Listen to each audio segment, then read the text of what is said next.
Como Ministério da Cultura, nós está muito contente, já que agora que a Fundação Museu Urbano está logra,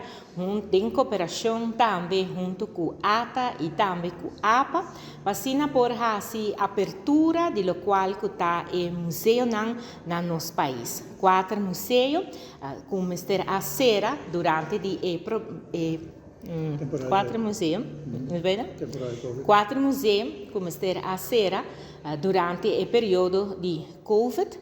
Seguro estava momento muito duro na caminho Botawaco e fundação que tinha responsabilidade para manejar o museu aqui na FMA a purba de toda maneira para por ter cabeça de água, pero dorco e fundo necessário não estava por a chega na hora e essa que ora a 13 com pouco a pouco na mistério limitar o qual que a operação tem no momento que na mistério a cera. De parte do governo, mas claro, nós a busca também a avenida para pôr a UAC com nós por abrir. E o museu não também de outro formato, outra maneira de financiar, pero se nós a percorrer, para o qual que está e coleciona, para essa que não queda bom segurar e também para não queda bom conservar. E assim nós a seguir junto com a FMA para por lograr o dia aqui não. De qual seguro